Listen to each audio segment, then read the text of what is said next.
സ്മൃതി, തീർച്ചയായും ഭയം കൊണ്ടൊരു ഭിന്നിപ്പുണ്ടാക്കാനുള്ള അവസാനത്തെ അടവാണ് യഥാർത്ഥത്തിൽ നരേന്ദ്രമോദി എന്ന് ഇന്ത്യയുടെ പ്രധാനമന്ത്രി രാജസ്ഥാനിലെ ജലോറിലും ഒപ്പം തന്നെ ബെൻസ്വാനയിലും നടത്തിയ പ്രസംഗത്തിൽ പറയുന്നത്.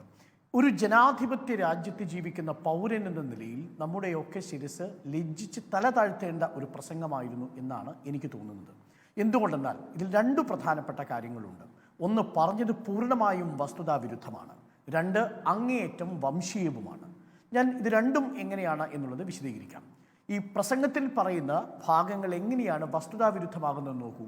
പ്രസംഗം രണ്ട് പ്രധാനപ്പെട്ട റഫറൻസ് പോയിന്റുകളാണ് എടുക്കുന്നത്.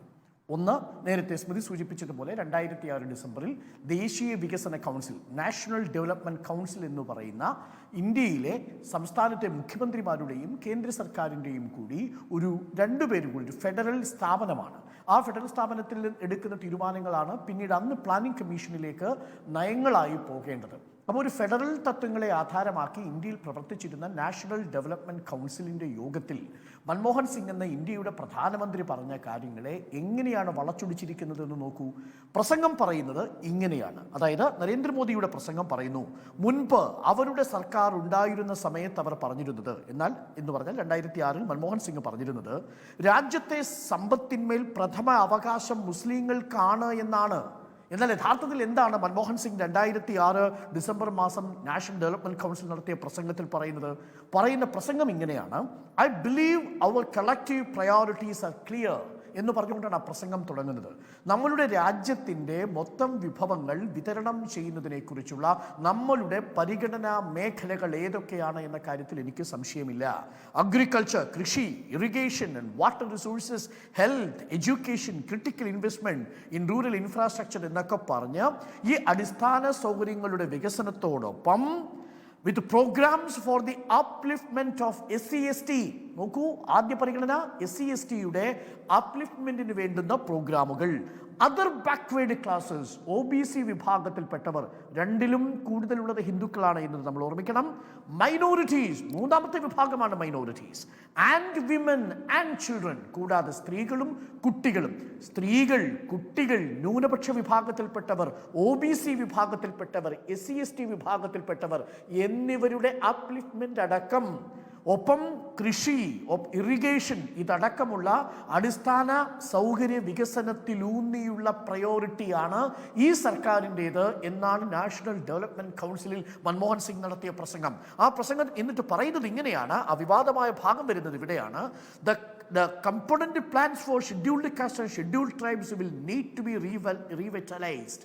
ഷെഡ്യൂൾഡ് കാസ്റ്റിൻ്റെയും ഷെഡ്യൂൾഡ് ട്രൈബ്സിൻ്റെയും ഒക്കെ വികസന പദ്ധതികൾ കൂടുതൽ ഒരു ഊർജം നൽകേണ്ടതുണ്ട്. കൂടാതെ പറയുന്നു, we will have to devise innovative plans to ensure that minorities, particularly the Muslim minority, are empowered to share equitably in the fruits of development.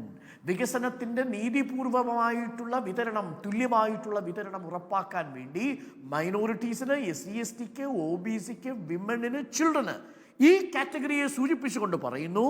എന്നിട്ടാണ് വരുന്നത്, they must have the first claim on resources. The center has a myriad other responsibilities whose demands will have to be fitted with the overall responsibility. എന്ന് പറഞ്ഞാൽ എന്താ അർത്ഥം? നമ്മളുടെ ഭരണഘടനയിൽ directive principles of state policy എന്ന് പറയുന്ന ഒരു ഭാഗമുണ്ട്. ഫണ്ടമെന്റൽ റൈറ്റ്സ് കഴിഞ്ഞ് പാർട്ട് 4-ലാണ് ഇതിനെക്കുറിച്ച് പറയുന്നത്.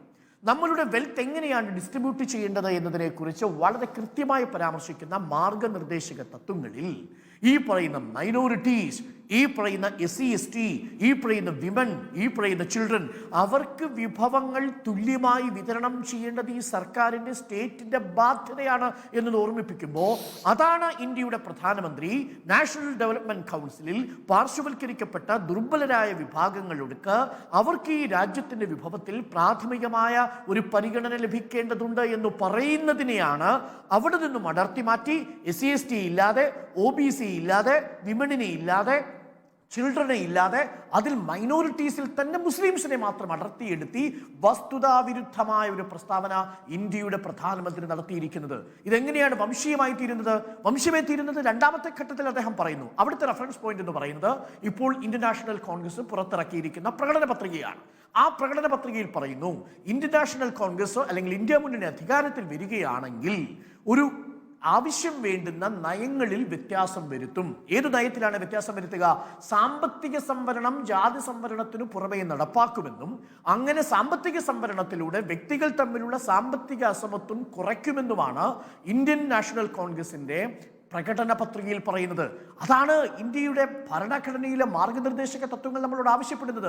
ഇപ്പോൾ ഇന്ത്യൻ സമ്പത്തിന്റെ 22% ഇന്ത്യയിലെ ധനികരായ 1% കൈകാര്യം ചെയ്യുമ്പോൾ അവസാനത്തെ തട്ടിലുള്ള 10%-ന് താഴ്ന്ന 10% പോലും വിഭവമില്ലാതിരിക്കുമ്പോൾ വ്യക്തികൾ തമ്മിലുള്ള സാമ്പത്തിക അന്തരം കുറയ്ക്കുന്നതിന് വേണ്ടി സാമ്പത്തിക സർവേ നടത്തുമെന്നുള്ളതിനെ കോണ്ടെക്സ്റ്റിൽ നടത്തിയെടുത്ത് ദാ പറയുന്നു പ്രധാനമന്ത്രി. പറയുന്ന വാക്കുകൾ ഇങ്ങനെയാണ്: അമ്മ പെങ്ങന്മാരെ, നിങ്ങളുടെ താലിച്ചരടുകൾ പോലും ഈ നുഴഞ്ഞുകയറ്റക്കാർക്ക് വേണ്ടി, ഈ കൂടുതൽ കുട്ടികളെ പ്രസവിക്കുന്നവർക്ക് വേണ്ടി കൊടുക്കും എന്നുള്ള പ്രസ്താവന അതങ്ങേറ്റം വംശീയവും ഒരു ജനാധിപത്യ രാജ്യത്ത് നമ്മൾ കേൾക്കാൻ പാടില്ലാത്തതുമായ പ്രസ്താവനയാണ്. അതുകൊണ്ടാണ് ഞാൻ നേരത്തെ സൂചിപ്പിച്ചത്, ഒരു പൗരൻ എന്ന നിലയിൽ നമ്മൾ തല താഴ്ത്തേണ്ട ഒരു പ്രസംഗമായിരുന്നു പ്രധാനമന്ത്രി നടത്തിയത്.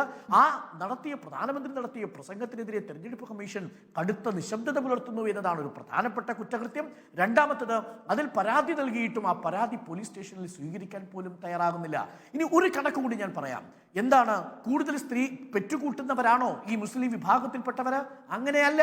കണക്കുകൾ നമ്മളോട് പറയുന്നു. 2001-ലെയും 2011-ലെയും വിവിധ കമ്മ്യൂണിറ്റികളുടെ വളർച്ചാ നിരക്കെടുത്താൽ ഹിന്ദു കമ്മ്യൂണിറ്റിയുടെ വളർച്ചയിലുള്ള കുറവിനേക്കാൾ കൂടുതൽ കുറവാണ് ഈ മുസ്ലിം കമ്മ്യൂണിറ്റിക്കിടയിലുള്ള റീപ്രൊഡക്ഷൻ റേറ്റിൽ ഉണ്ടാവുന്ന ഡിക്ലൈൻ. എന്ന് പറഞ്ഞാൽ ഹിന്ദു വിഭാഗത്തിനിടയിൽ 3.1% വളർച്ചാ നിരക്കിലുള്ള കുറവാണ് കാണിക്കുന്നതെങ്കിൽ 4.8% കുറവാണ് മുസ്ലിം കമ്മ്യൂണിറ്റിയിൽ കാണുന്നത് റീപ്രൊഡക്റ്റീവ് റേറ്റിൽ. അപ്പോൾ മൂന്നാമത്തെ തലത്തിലാണ് അദ്ദേഹം വസ്തുതാവിരുദ്ധമായ കാര്യങ്ങൾ പറയുന്നത്.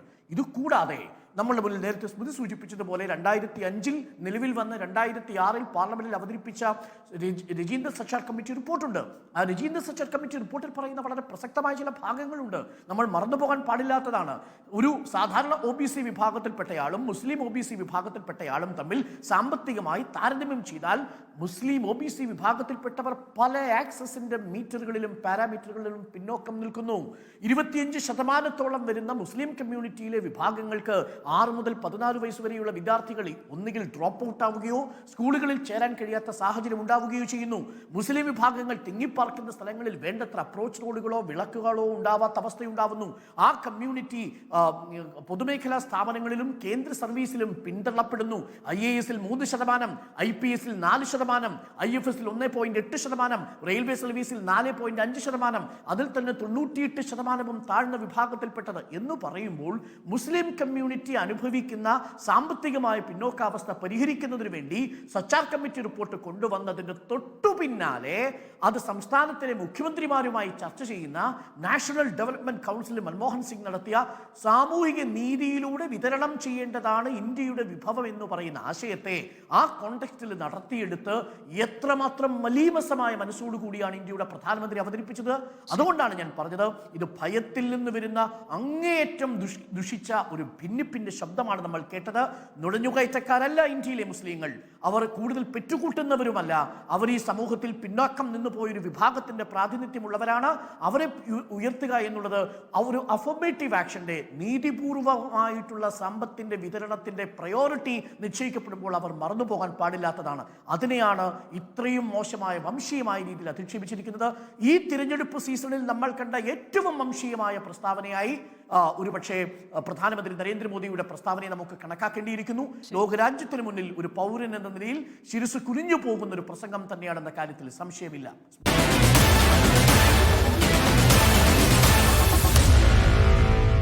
Meet the editors.